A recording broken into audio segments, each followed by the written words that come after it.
Hi guys! Welcome back again to my YouTube channel! So here we go!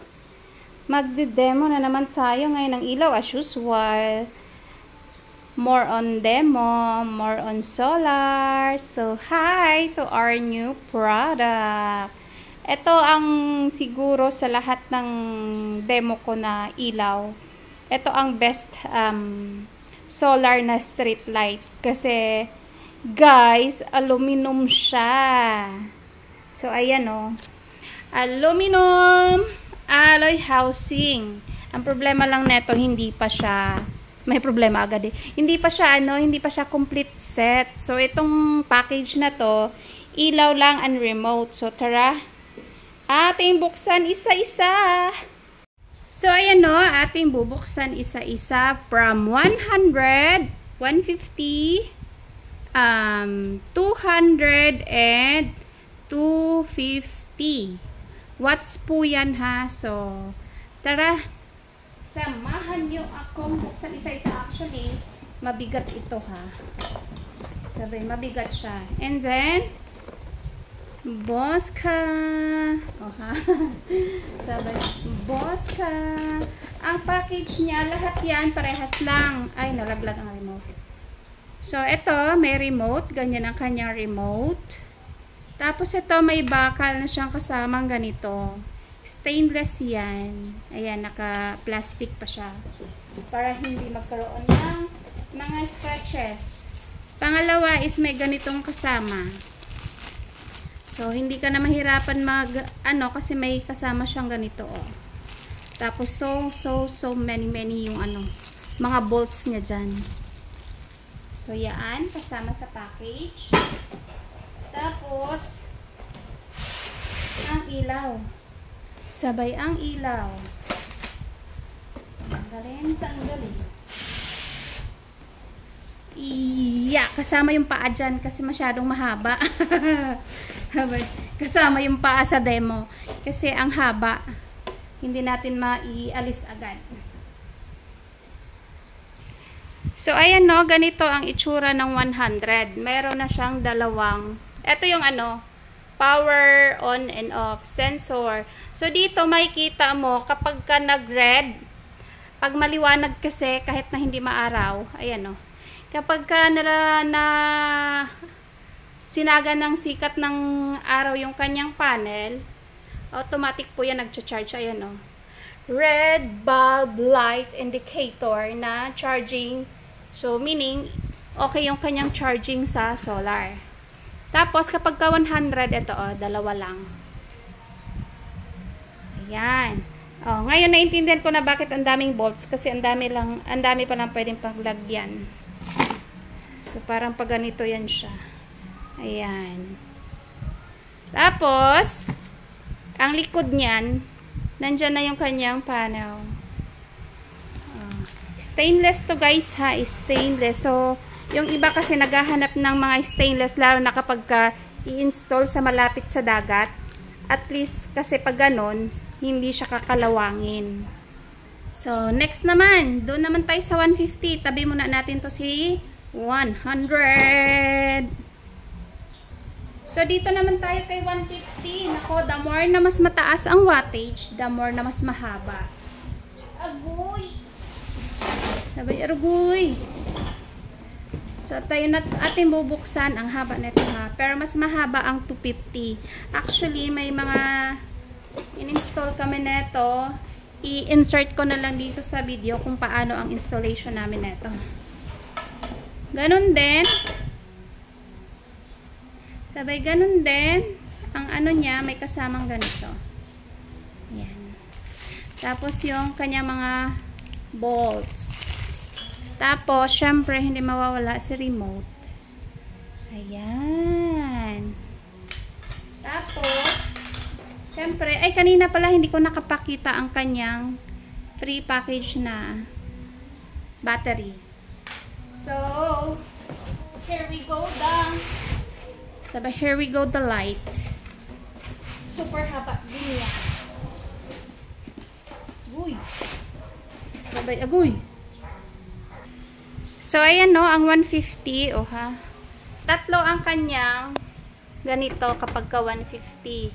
So, tingin ko, 50 ang bawat ano niyan. Kasi kanina, si 100, dalawa. E di kung dalawa dyan, 50-50. Tapos dito tatlo, 150 na siya. O ha, diba? Ang galing. So, dadako naman tayo sa 200 and 250. Diyos ko, ang haba nito. Ubos ang aking energy. So, dito naman tayo kay 200. Ay, naubusan ako ng energy dito. Ang init, ang pawis. Ang haba naman nito. So, again, ating bubuksan ang kanyang packaging. So, siguro hindi ko na naabutin hanggang doon sa 200 kasi actually parehas lang naman sila ng packaging. May remote. Ayan.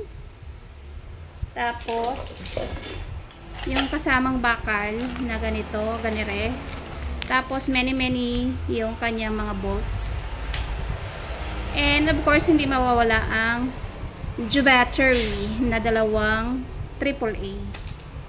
Tapos, syempre, ang kanyang ilaw. So, guys, ayan na siya. Nabuksan ko na lahat.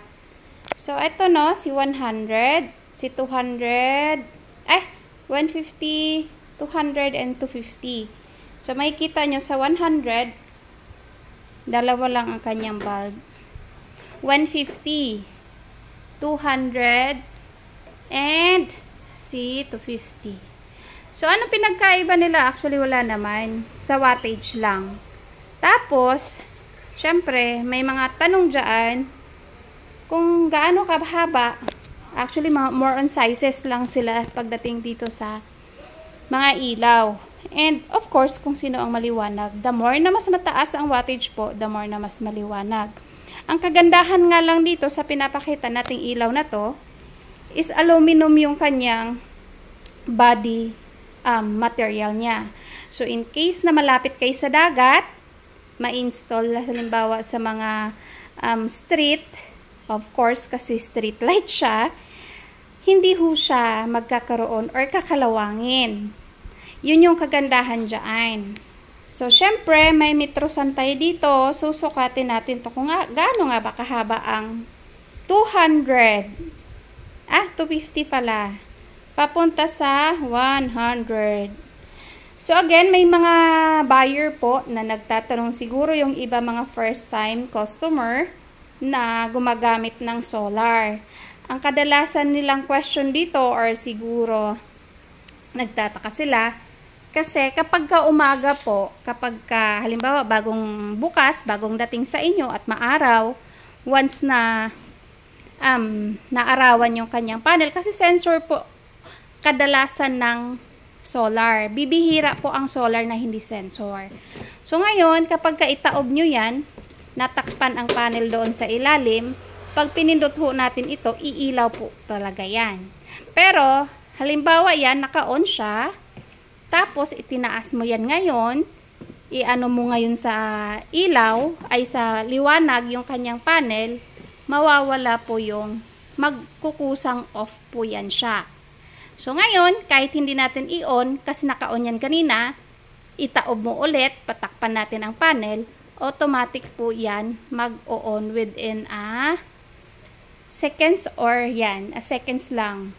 Kasi inon mo siya kanina, pinaarawan mo lang yung kanyang panel, automatic nag-on. Ngayon, tinaob mo naman at na madilim na yung part ng panel, automatic ho yan siyang iilaw. So, yun po yung ano dyan. So, dyan, kailangan lang nating i-off. Yun. Isang pindot lang po. Although, may remote naman siya, syempre, kung naka-install na. Dito na natin siya pipindutin. So, ayun. Any question for this item, you can comment or any question, suggestion, or next time, anong model ang gusto nyong makita. As long na Bosca brand, i-demo natin yan. Sagot ko yan. Okay, guys. Thank you for watching. Thank you for your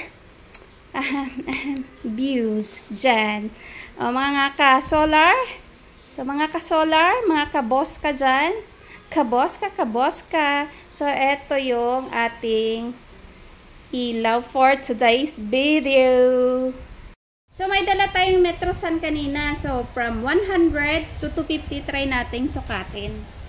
Kung gaano nga ba siya haba, laki.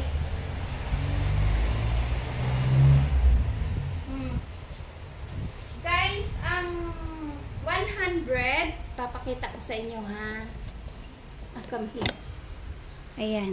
Ang 100, nasa 70 ang haba. Ang lapad nito, actually, feeling ko parehas lang. Pare-parehas sila ng lapad. Haba lang nagkakaiba. So, ang lapad, ayan, nasa 22 kung kasali yung kanyang bakal sa edge, bawat dulo. Feeling ko pare-parehas lang, 22.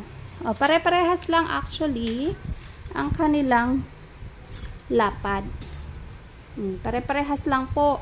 Nagkakatalo lang sila sa haba bawat watts. Kasi the more na mas mataas ang wattage, the more na mas mahaba siya. So, ang ano naman niya, ang kapal. Tingnan natin ang kapal. Tingin ko pare-parehas lang din sila sa kapal. Ang kapal niyan is, wait lang, mahina ang kalaban. Ang kapal niyan, ayun lang, 4 and a half. Oh. Ayan. Tingin ko pare-parehas sila. Wait lang, check ko. Oh, pare-parehas lang po. Nagkaiba lang sila sa haba. So, kung gusto nyo makita pa ang haba ng 250 para may idea kayo sa mga installer dyan, sa mga nagbabalak mag-solar, ayan. Para lang magkaroon ng idea. Gaano nga ba kahaba si 250? So, sukatin natin. So, ayan si 250. Sukat natin. Abot hanggang dito is 110. So, I think konti lang mga difference nila. So, dadako tayo sa 200. Si 200 naman guys, nasa 100 cm siya. Hindi siya cm yung gamit ko ha. Ito si 250 is 110. Ito si 200 cm siya. Baka ito si 150, sukatin na lang natin. Wag na lang nating si bakahin. Kanina ilan nga ba to si 100? Si 100 nasa 70. Si 70. Oh ha. 'Di ba? Nagbisaya na si vlogger co-host nyo. 70 na siya. So, dito tayo sa 150. Tapos, ang 150 natin is 90. Paras lang. 10 cm lang ang difference bawat ano. Maliban na lang dito sa 100 kasi 70 cm siya. Dito, si 150 is 90. Si 200 is 100. Si 250 is 110. Yun yung mga haba nila, pero yung length and width is parehas lang naman. Nagkakatalo lang sila sa haba. So, yun lang guys for today's video. O ha?